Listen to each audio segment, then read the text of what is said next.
Hey guys, hope you're having a great Monday. And man, yesterday was an exciting day for me, and I hope it was for you too, as we got to celebrate Easter. Even though we didn't get to do it together in the same room, I just felt like it was a great opportunity for us to worship as a church where we were, and that God was honored with the worship we had to offer. Today's devotion, I just want to kind of throw this out there. Have you ever had, and I already know the answer to the question, but have you ever had just one of those days where it seemed like from the start everything was going wrong?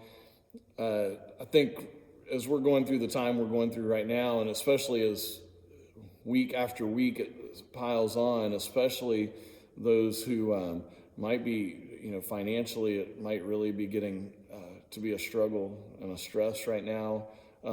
Just being stuck in the house with whether we're talking about being stuck in the house with the kids or our parents or just all the being close together all the time, not being used to that. I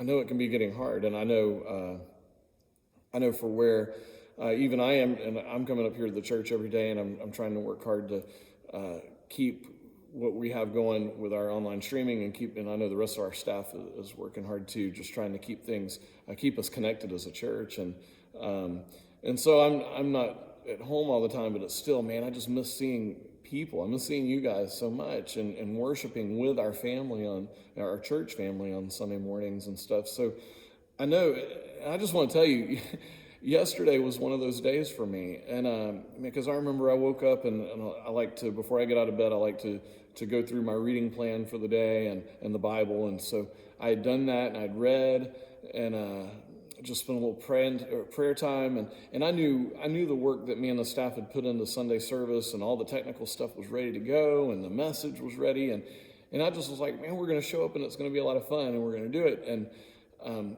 I was pretty excited about that until I got ready to leave the house, and I went and got into my truck, and as I turned the key, nothing happened. My truck was dead, and immediately, some questions start to pop in my head. I was like, okay, is this I hope this isn't a sign for how the day is going to go.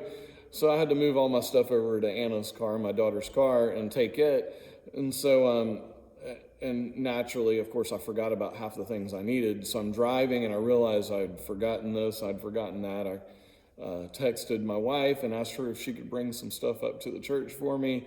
And so I'm already a little flustered, and I'm starting to think, okay, what's next? You know that feeling you have when you start looking around the corner saying, okay, what's going to go wrong next? And I was starting to feel that way just a little bit until I walked into the building here, the sanctuary, and you see those lights right there, that light and that one, and there are a couple over on the other side.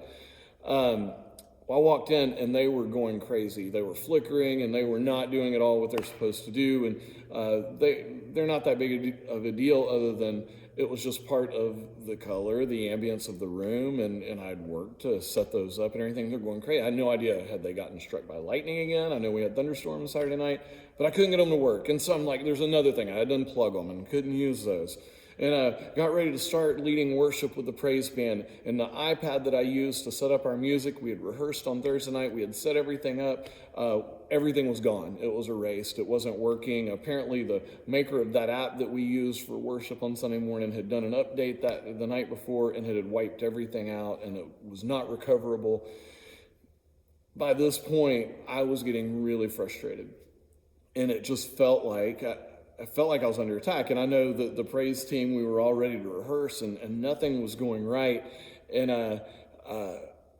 they were I think they were kind of expecting that I was just going to lose it. And to be honest with you, those are the kind of things that cause me to lose it. When I've prepared and done everything I can to be ready, and then nothing works. And we've all been there. I know I don't feel sorry for myself. It just was a very frustrating morning.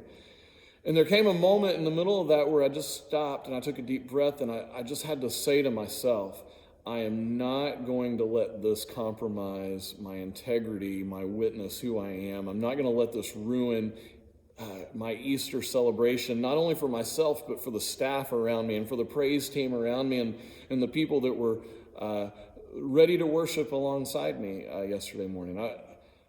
I had to really calm down, take a deep breath, and realize it wasn't worth all that. And And that was when I just said, you know what, we'll do what we can with what we have. And from that moment, as the praise band, we began preparing. We didn't use the technology we normally use. We just played our instruments and sang, and we had a great time doing it. And I think worship was really sweet yesterday. And I went into the message and did everything. And man, it just turned out beautifully. And to me, there comes a point, and those of you who know me, Mike Fruits laughed at me for saying this today. I'm a bit of a control freak. I want to have everything planned. I want to have everything perfect. And when it doesn't, I get upset. And yesterday was one of those times where I really had to step back and say, you know what? This isn't about me. I'm not in control, obviously. This is God's message. And that really was yesterday, Easter Sunday, was not about me and my message. It wasn't about me and the music. It was about God in our worship. It was about God and his word. And having all those things go wrong, I think I don't know whether God made those things happen or just allowed them to happen or how that works, but it was a reminder to me that I'm not in control, and that's okay, because this isn't about me anyway. It's about God. And I wonder how many times when we're having a tough day, we need to wake up and remember that. As I was thinking about these thoughts, I was looking at in an Old Testament story about a man named Job. And and there's a whole book called Job. And there's the story begins with Satan and all the other angels coming before God, and Satan drawing the attention to God, saying, there's a man who is living with integrity and living upright, and he's your man, but I bet he'll turn his back on you if you let me test him. If you let me take away his easy life and all the stuff that he thinks he's in control of, I bet he'll turn his back on you, God. That's what Satan said. And God says, okay, you can test him. You just can't take his life from him, but you can test him and see where his integrity is. And so Satan takes his family, his riches, his property. It even says here in chapter 2, it says in verse 7, so Satan went out from the presence of the Lord and afflicted Job with painful sores from the soles of his feet to the crown of his head.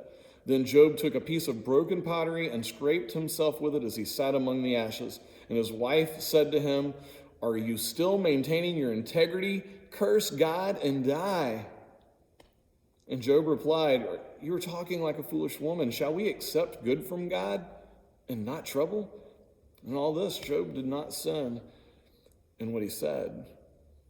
And Job went through all these trials and temptations, and his friends were even coming out and saying, what did you do to deserve this punishment from God? And his wife was saying, why are you still faithful to a God that lets all this stuff happen to you? And Job, at the end of the day, says, I'm not turning my back on God. I came into this earth naked, and I will leave it naked. Came into it with nothing, I will leave it with nothing.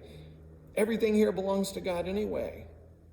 And if I'm having a good day or a bad day, what does it matter? I'm still in God's hands. And I don't know, I reflected on that today when I was thinking about yesterday and realized, you know what? This is not about me. This is about God. And it really helped me get through the day yesterday to take that attitude. And not only that, I walked away with a sense of victory. I didn't let the test of the enemy take my joy, take my worship and my celebration yesterday away from me. I was really close, I'll be honest. But I didn't let it happen. And I walked away from that thinking, you know what, I can do this. And it's hard sometimes, but I can do this. I'm stuck at home, or you're stuck at home, you're feeling the financial stress or whatever it is you're dealing with. You can do this. The enemy's going to test you. Don't let him take your joy, because God's still in control. It says at the end of Job in chapter 42 that God restored everything to Job and blessed him twice as much as before, because he was a man of integrity. And God honored that. And he'll do that for us too. I want you to talk with your families tonight as you pray. Pray about the struggles you're having. Pray about the things that cause you to lose your temper or to fly off the handle or to question God, and to see if those things are worth it, and to allow that to be a part of how you say, you know what, I want to be a person that honors God and worships him and celebrates him, and I want to maintain my integrity and my witness even when everything seems to be falling apart. And see how much that changes your attitude about the way you face every day. Today, God, whether it's good or bad, no matter what happens, this is about you. See how that changes the way you face every day and the way you approach every trial that comes. And I guarantee you, it'll help you get through your day, and it's going to impact the way others look at you. They're looking to you to see how you're going to react when things are going wrong. Show them that this is about God, not about you. Pray about that. Share your frustrations and struggles together as a family and pray over them and give them to God and acknowledge this is about Him, not about you. Hey, listen, thanks for listening. I hope you'll use this. Share this video with somebody. Invite them to join our live stream next Sunday as we start our Questions for God series. And you may have seen it on Facebook already, but we want you to submit questions. Any questions, and this is basically, what are the questions you have? We're not questioning God. It's questions for God, the stuff I wonder, stuff I don't know about. And there are all kinds of stuff, and sometimes they're unanswerable questions. But me and the staff, through the next 6 weeks, we're going to try to tackle a whole array of different kinds of questions that you throw out there at us. And we're going to do it together. It's going to be a little different feel than what we've done the last few weeks in our worship, but I'm really looking forward to it. I think it's going to be a lot of fun. And I think you've got some friends that might really enjoy logging in to hearing the way we deal with and tackle some of the questions that I think all of us have or a lot of us wrestle with. Submit your questions on Facebook or send us an email or go to the app and you can submit them even anonymously like Tyler posted. And let us hear those questions and we'll try to deal with them over the next few weeks. I'm looking forward to it. I think it'll be fun. I think it'll be informative. I think it might even be helpful. I hope so. So thanks for watching and have a good rest of your week.